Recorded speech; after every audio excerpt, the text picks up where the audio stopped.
오늘은 사도 바울이 옥중에서 우리에게 무엇을 감사해야 하는가를 깊이 있게 말씀하신 내용을 몇 가지로 나눠보겠습니다. 첫 번째는 빛 가운데 살게 하신 하나님의 은혜를 감사하는 바울입니다. 우리가 전에는 어두움의 사람들이었습니다. 예수 믿지 않는 사람들의 모습은 다 어두움의 자식들이라고 얘기하고 있지 않습니까? 골로새 1장 12절에 보니까 우리로 하여금 빛 가운데서 성도의 기업의 부분을 얻기에 합당하게 하신 하나님께 감사하시기를 원하노라. 우리로 하여금 빛 가운데 있게 하신 하나님께 감사를 드리자 이 말이죠. 여러분, 하나님이 은혜를 주셔야만이 우리가 빛 가운데 삶을 살 수가 있습니다. 하나님이 은혜를 거두시면 여전히 우리는 어두움의 자식으로 살아갈 수밖에 없습니다. 그런데 하나님이 빛 가운데 살 수 있는 은혜를 주셨으니 얼마나 감사합니까? 여러분, 착한 일을 하고 싶어도 은혜를 주셔야만 착한 일을 할 수가 있는 거예요. 은혜를 거두시면 착한 일은커녕 악한 일밖에 할 수가 없는 것이 인간의 타락한 모습이거든요. 그런데 여러분, 우리가 착한 일을 할 준비가 되어 있지 않음에도 불구하고 은혜를 주시면 나도 몰래 착한 사람으로 이 마음이 바뀌어지고 또 정직한 영을 부어주시고 착한 마음을 가지고 착한 일을 할 수 있도록 힘을 주시는 분이 은혜의 힘이라는 것이잖아요. 오늘 여러분, 하나님이 우리에게 조금씩 더 단정할 수 있도록 착하게 살아갈 수 있도록 이 추수감사주일에 맥주감사절이죠. 여러분 그래도 맥주를 알아들으면 돼, 그죠? 네. 맥주감사주일에 착하게 살아가며 빛 가운데 살아갈 수 있는 은혜를 주시기를 축복하겠습니다. 우리가 무엇이 감사합니까? 빛 가운데 살고 있는 것을 감사하자. 어둠의 자식이 아닌 것을 감사하자. 두 번째는 기업을 얻게 하신 은혜를 감사하자. 기업을 우리에게 주신다는 거예요. 우리가 하나님의 기업을 상속할 사람이라는 것입니다. 자, 기업 얘기는 골로새 1장 12절에 보니까 기뻐하라고 말합니다. 뭘 기뻐합니까? 즐거워하라 그럽니까? 뭘 즐거워하고 기뻐하라 그럽니까? 하늘에서 너희 상이 큼이라. 우리가 이 지상에 살다가 내가 하나님의 부름을 받아 하나님 앞에 가게 되면은 너 정말 기뻐하고 즐거워할 일이 있다. 하늘의 상이 얼마나 큰 줄 아느냐. 엄청난 상상도 못할 하나님 앞에서 상 받을 일을 생각하면 어찌 기뻐하고 즐거워하지 아니할 수가 있겠느냐. 너희 전에 있던 선지자들이 박해를 많이 받고 순교할 수 있었던 것은, 그 고생을 하면서도 인내할 수 있었던 것은 하나님 앞에 가면 그들에게 지불될 영광스러운 상급이 있다. 이 땅에서 고생하신 분에게는 반드시 십자가가 무거웠던 분들에게는 하나님 앞에 가면 상급이 그만큼 크다는 것을 말씀하고 있지 않습니까? 여기서 하늘의 기업을 얘기하고 있습니다. 여러분, 기업 얘기하면은 이 단어는 구약 성경에서 사용했던 단어입니다. 이 단어의 처음 얘기는 이스라엘 백성들이 출애굽을 해서 홍해를 건너고 광야 생활을 지나서 가나안 땅에 들어가게 될 때에 여호수아를 비롯해서 많은 사람들에게 가나안 땅 정복 이후에 땅을 기업으로 주시는데 어떻게 줍니까? 제비를 뽑아서 내가 가고 싶은 땅에 내가 사는 것이 아니라 12지파의 지파장들이 모여서 제비를 뽑습니다. 그리고 경계를 정해서 이 지파는 이 바다가 있는 쪽으로, 또 이 지파는 이 산이 있는 쪽으로, 또 이 지파는 들판이 있는 쪽으로, 또 어떤 지파는 양들을 키우기 좋은 목장이 있는 쪽으로, 이렇게 제비를 뽑아서 지파들에게 나누어 주고 족장들에게 또 나누고, 또 나누어진 그 땅에서 가정별로 또 나누어서 모든 기업을 골고루 나누어 준 얘기입니다. 여기 중요한 포인트는 자기들의 땅이 아니라 하나님의 땅입니다. 자기들이 일구어 놓은 땅이 아니잖아요. 이미 가나안 땅을 하나님이 주실 것을 약속했고, 그 다음에 분배해 주시면서 땅의 주인은 하나님이신데 경작권을 주신 거예요. 바다의 주인이 하나님이신데 어업권을 주신 거예요. 그래서 바다도 서로가 자기의 그 거리를 유지해서 어떤 지역에서 어디까지는 청량해서 어느 집의 바다, 어느 나라의 바다, 이게 있잖아요. 그래서 독도는 우리 땅이라고 자꾸 얘기하잖아요. 여기서 중요한 것은 주인은 원래 하나님이신데 우리 보고 경작을 하라고 주신 땅, 이것을 기업으로 받았다고 말씀하고 있는 것입니다. 우리에게는 하늘의 기업을 주셨다는 겁니다. 마치 가나안에 들어갔을 때 땅을 거저 주신 것처럼 우리가 하나님 앞에 가면 기업을 거저 주신다는데, 이 기업이 세 가지로 해석을 할 수가 있습니다. 첫 번째는 하나님의 약속을 기업으로 우리가 받은 거예요. 하나님은 인간들에게 약속하신 것이 있어요. 그 약속을 하나님은 한번 약속하시면 변개치 아니하시고 시건치 아니하시고, 하나님은 한번 약속하신 것은 어떤 일이 있어도 지키는 약속을 하나님이 주시는데, 불변의 약속을 주시는데 그 약속 자체가 기업이 된다 이거지요. 갈라디아 3장 29절에 보니까 너희가 그리스도의 것이면 곧 아브라함의 자손이요 아브라함의 자손에게는 약속대로 유업을 이을 자라. 아브라함에게는 약속하신 게 있습니다. 아들을 주겠다는 약속을 했습니다. 100세지만은 아들을 얻게 됩니다. 약속대로. 그 다음에 그 뒤로 이어서 자손들이 태어나고, 그 다음에 아브라함의 후손 가운데 다윗이 태어나고, 그 다음에 또 아브라함과 다윗의 자손 예수 그리스도의 세계라, 예수님이 태어나는 구속의 역사를 이루는 약속을 하셨습니다. 근데 예수 믿는 우리 모두에게는 아브라함의 후손에게 약속하신 그 약속의 기업을 우리 모두가 동일하게 얻게 되었다 이 말입니다. 아브라함이 받은 약속을 우리에게도 요효해서 똑같은 약속을 이루어지는 하나님의 약속이 우리에게 근거로 우리에게 말씀하고 있는 것입니다. 에베소 2장 12절에 본래 우리는 약속과 관계없는 사람들이었어요. 그때 너희는 그리스도 밖에 있었지 않느냐. 우리가 예수 안 믿었던 사람들이에요. 이스라엘 나라 밖의 사람이라. 우리는 이스라엘 사람이 아니었어요. 그리고 언약들에 대해서는 외인들이요. 우리가 그 하나님의 놀라운 약속하고 우리는 관계없는 사람들이에요. 제외된 사람들이에요. 세상에서 소망도 없고 하나님도 없이 살았단 말이에요. 우리가 하나님을 언제부터 믿었나요? 우리가 소망이 있었나요? 우리가 그런 약속이 받을 사람인 줄 우리가 몰랐잖아요. 외인과 다름이 없어요. 그런데 바울은 에베소 2장 19절에 보니까 그러므로 이제부터 너희는, 예수 믿은 다음부터 너희에게는 외인이 아니요 나그네도 아니요 오직 성도들과 동일한 시민이요 하나님의 권속이라. 할렐루야. 너희들 이제 외국인이 아니야. 나의 가족이야.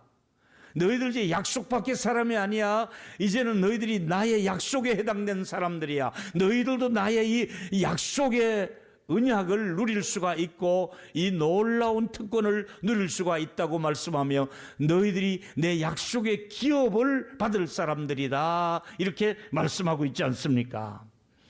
또 하나, 두 번째 얘기는 그리스도를 통해서 우리에게 주어진 놀라운 기업이 뭡니까? 의를 우리에게 주시는 거예요. 의롭다함을 주시는 거예요. 자, 시편 119편의 40절의 시인은 내가 주의 법을 사모하게 싸우니 주의 의로 나를 살아가게 하소서, 살아나게 하소서. 여러분, 내가 살아나는 데는 의가 필요한데 주님이 나에게 의를 주셔서 살아나게 한다는 거예요. 내가 살아날 수 있도록 의를 선물로 주신다는 거예요. 더 중요한 얘기는 바울이 분명하게 선언했죠. 로마서 3장 22절에 곧 예수 그리스도를 믿음으로 말미암아 모든 믿는 자에게 미치는 하나님의 의인이 차별이 없느니라. 주께서 우리 모두에게 의롭다함을 선물로 주시는데 차별을 두지 아니하시고, 모두에게 예수 믿는 사람이면 차별하지 아니하고 내가 너에게 도저히 의를 줄 수가 없다 해서 제외하는 것이 아니라 예수만 믿으면 누구든지 차별하지 아니하고 의롭다함을 선물로 주셨으니 오늘 이 자리에 계신 모든 분들에게 차별 없이 무료로 의를 공급해 주셔서 우리가 의인이 되는 겁니다. 할렐루야. 차별 없이 의를 주신 하나님께 감사하며 박수 한번 합시다. 할렐루야. 아멘. 세 번째 또 하나 중요한 것은 구원에 참여할 수 있는 은혜를 받은 거예요. 기업이 무엇입니까? 우리에게 빛 가운데 살게 하셨고요. 또 기업이 무엇입니까? 하나님의 은혜로 우리가 정말 우리의 더러운 것을 의롭다고 우리에게 주셨는데 더 중요한 것은 구원을 우리에게 주셨다는 거예요. 여러분, 베드로전서 3장 7절에 보니까 생명의 은혜라는 단어가 나옵니다. 남편들아, 이와 같이 지식을 따라 너희 아내와 동거하고 그를 더 연약한 그릇이요 또 생명의 은혜를 함께 이어받을 자로 알라 귀히 여겨라. 남편들아, 아내의 연약함을 알고 아내를 귀하게 여겨라. 그래야만이 너희 기도가 막히지 않는다. 아내의 마음을 아프게 한 기도는 하나님이 듣지 않고 너희 아내의 마음을 안 아프게 해야 내가 너에게 생명을 같이 이어갈 수 있는 은혜를 주겠다고 말씀하고 있습니다. 세 번째 얘기는 어떤 환경에서도 감사했으면 좋겠습니다. 이게 오늘 중요한 설교의 내용 중에 하나인데요. 좋은 일이 있을 때만 감사하자는 것 아니고요. 좀 좋지 않은 환경이 있더라도 감사할 수 있는 그것이 바로 그리스도인의 마음가짐이라 할 수 있습니다. 우리 예수 믿는 사람들은 좋은 일이 있을 때 물론 감사하시고 또 그렇지 않을 때도 감사합시다. 외양간에 소가 없을지라도 우리의 양이 없을지라도 또 감람나무에 소출이 없을지라도 나는 하나님께 감사한다. 그 하박국 선지에 감사하는 것처럼 우리도 좀 그렇게 없는 상황에서도 감사하자 이 말이지요. 다른 얘기하면 감사할 줄 아는 사람은 사랑할 줄 아는 사람과 비교해서 한번 연결해 보고 싶었습니다. 사랑을 얘기할 때 고린도전서 13장 5절을 빼놓을 수가 없거든요. 사랑하는 사람 앞에는 무례히 행치 않습니다. 그분을 사랑하기 때문에 내가 무례한 행동을 그분 앞에 하지 않습니다. 사랑하는 사람에게는 자기의 유익보다도 사랑하는 사람이 유익했으면 좋겠다 이거지요. 또 사랑하면은 성내지 아니하며 사랑하는 사람 앞에는 성을 잘 내지 않습니다. 더 중요한 얘기는 사랑하는 사람을 위해서 악한 일을 생각하지 않는다고 말씀하며 이 포인트는 사랑은 무례히 행치 아니하며 자기의 유익을 굳지 아니하며 성내지 아니하며 악한 것을 생각하지 않는 것이 사랑인데 이 사랑이라는 단어를 대비해서 감사로 한번 바꾸어서 이 본문을 적용해 봅시다. 감사하는 사람은 무례한 행동을 하지 않습니다. 감사할 줄 아는 사람은 자기의 유익만 생각하지 않고 다른 사람의 유익도 생각합니다. 감사할 줄 아는 사람은 상대적으로 성내지 않습니다. 감사한데 뭐가 성낼 일이 있습니까? 그것도 감사한데 뿐만 아니라 감사할 줄 아는 사람은 악한 것을 생각하지 않습니다. 여러분, 사랑하기 때문에 상대방에게 우리가 나쁜 행동을 할 수가 없잖아요. 또 나빠 보여도 지나고 나면 그 속에 아름다운 것들이 숨겨져 있는 거예요. 굉장히 환경은 나빠 보이는데 굉장히 좋지 않은데 그 나빠 보이는 환경을 뚜껑을 열고 그 속에 들여다보니까 온갖 좋은 감사한 일이 촘촘하게 그 속에 많이 심어져 있는 거예요. 오늘은 생각을 바꾸면 돼요. 안 좋은 상황 같은데 그래도 들여다보니까 감사한 일이 그 속에 또 있구나. 그렇게 감사를 다시 찾아내자는 거예요. 여러분, 상황은 좋지 않습니다. 여전히 우리가 살고 있는 세상이 녹록지 않습니다. 그런데 우리가 숨은 감사를 찾아내자 이 말이지요. 정말 감사할 수 없는 조건인데도 감사할 수 있는 사람이 있습니다. 누군가 해서 봤더니 그리스도인이더라 이거지요. 저런 환경에서도 감사할 수 있었다. 그 사람 알고 봤더니 예수 믿는 사람이야. 그러니까 그 사람은 감사하고 살더라는 얘기입니다. 한마디로 감사하는 것이 하나님의 뜻이잖아요. 시편 107편 1절에 여호와께 감사하라. 왜 감사합니까? 그는 선하시며 그 인자하심이 영원하심이로다. 우리가 감사해야 될 이유는 하나님이 선하신 분으로서 그 인자하심을 지속적으로 영원히 베풀어 주고 있으니까, 하나님 앞에 선하신 하나님의 도움을 받고 있으니 감사하고 살자 이 말입니다. 아멘. 선하신 하나님이 우리를 영원히 도와주실 것이니까 감사하고, 더 중요한 얘기는 바울은 데살로니가 전서 5장 18절에 아주 감사에 대한 정석을 말해주고 있어요. 뭘 감사해요? 범사에 감사하라. 모든 일에 감사하라는 거예요. 그리스도 예수 안에서 너희를 향하신 하나님의 뜻이다. 그것도 하나님의 뜻이 있으니까 그 속에 감사하라. 억울하냐? 그 속에 하나님의 뜻이 있다. 그래도 감사하라. 손해받느냐? 그 하나님의 뜻이 있다. 그래도 감사하라. 병들었느냐? 그 속에 하나님의 뜻이 있다. 감사하라. 감사하는 것이 하나님의 뜻인 줄로 받기를 바랍니다. 감사가 하나님의 뜻이에요. 영원 불변의 하나님의 뜻이에요. 여러분, 이거 말은 쉽지만은 어렵습니다.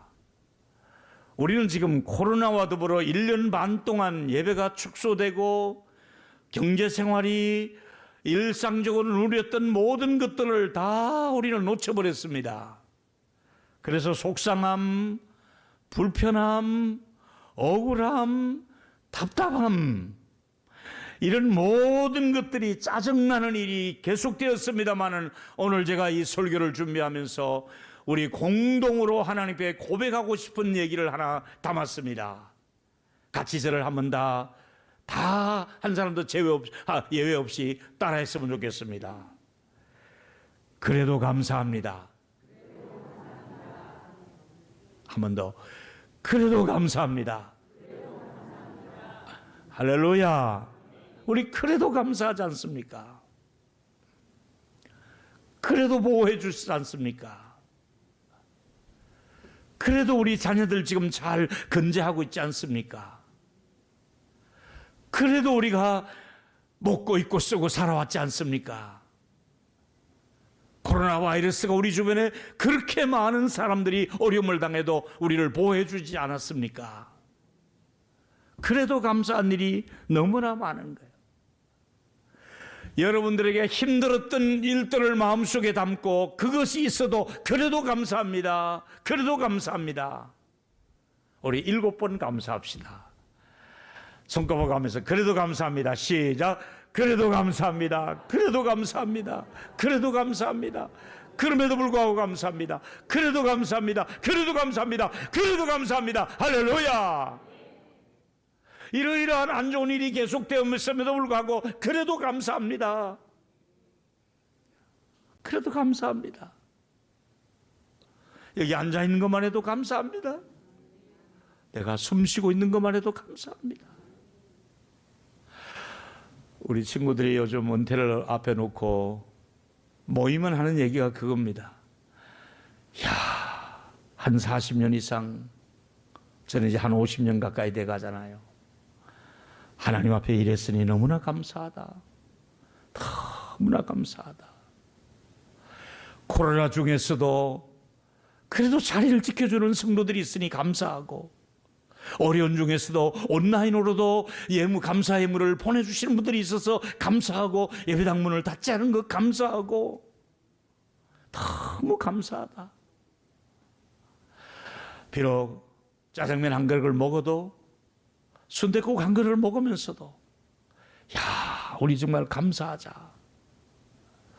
저는 한 주일 내내 마음속에 감사의 씨가 내 속에 있다는 것을 알고 있고, 또 이 씨앗을 여러분에게 나누어 드리고 싶고, 힘들고 어려운 일이 여러분들에게 왜 없겠습니까? 왜 삶이 고단하지 않겠습니까? 얼마나 지난 한 주간도 삶의 현장에서 어렵게 버텨온 거 압니다. 그럼에도 불구하고 그 속에 아버지 감사합니다. 이래서 감사합니다. 감사가 여러분 마음속 깊은 곳에서부터 진심으로 하나님 앞에 감사합니다 할 수 있는 저와 여러분의 고백이 되기를 축원합니다. 감사합니다. 여전히 하나님은 선하신 분이기 때문에 감사하고, 또 감사한 조건을 찾아볼까요? 마태복음 6장 26절에 공중의 새를 보아라. 언제 너희들이 저 새들에게 먹이를 준 적이 있느냐? 창고를 만들어서 새들의 먹잇감을 저축시켜 준 적이 있느냐? 새들이 저 겨울을 나는데 여러분들이 무슨 보일러를 떼준 적이 있습니까? 없잖아요. 저는 아침에 벌써 5시 반, 6시 되면 새들이 그렇게 비가 왔는데도 그 비닐하우스 하나 없는 데서도 어떻게 수락산의 새들이 밤을 잘 지냈다고 아침에 춥지 않았느냐, 괜찮냐, 배고프지 않냐, 지들끼리 막 인사하는 소리를 들으면서 목사님도 잘 주무셨어요? 그래요. 예, 그래, 너도 잘 있었냐? 저는 아침에 일어나면 새들이 나를 향해서 무난히 싸운다 생각하고, 그래, 하나님이 너희들을 먹이셨지. 아무도 널 해치지 않게 해주셨지. 근데 그 다음 말씀 보니까 너희 하늘에 계신 너희 아버지께서 너희를 기르셨는데 너희는 이것들보다 귀하지 않느냐. 우리 주님의 설교입니다. 너희들 저 공중에 나는 새들보다도 들에 핀 꽃들보다도 너희들의 존재는 귀한 존재가 아니겠느냐, 이렇게 말씀하고 계시니 저와 여러분, 내 존재가 세상 사람들이 볼 때는 초라한 존재로 보일 수 있을지 몰라도 하나님의 눈에는 내가 너를 얼마나 귀하게 여기는 줄 아느냐. 이 하나님의 보호와 사랑을 받고 우리가 고통 중에서도 불편한 중에서도 자식들이 힘들게 하는 상황이 있다 할지라도 마음속에 오늘 사랑을 많이 담아가시고 감사의 씨를 많이 담아가셔서 또 자녀들에게 감사의 씨를 넣어주시고, 우리 교회가 감사의 씨를 입은 감사주일에 많이 받아가지고 또 감사를 온 주변에다가 우리가 뿌려서 감사할 일이 더 많은 수확을 할 수 있는 그런 은혜가 있게 되기를 축원하겠습니다. 이제 말씀에 이렇게 결론을 맺습니다. 지금까지 공급해 주신 하나님의 은혜가 얼마나 감사한가.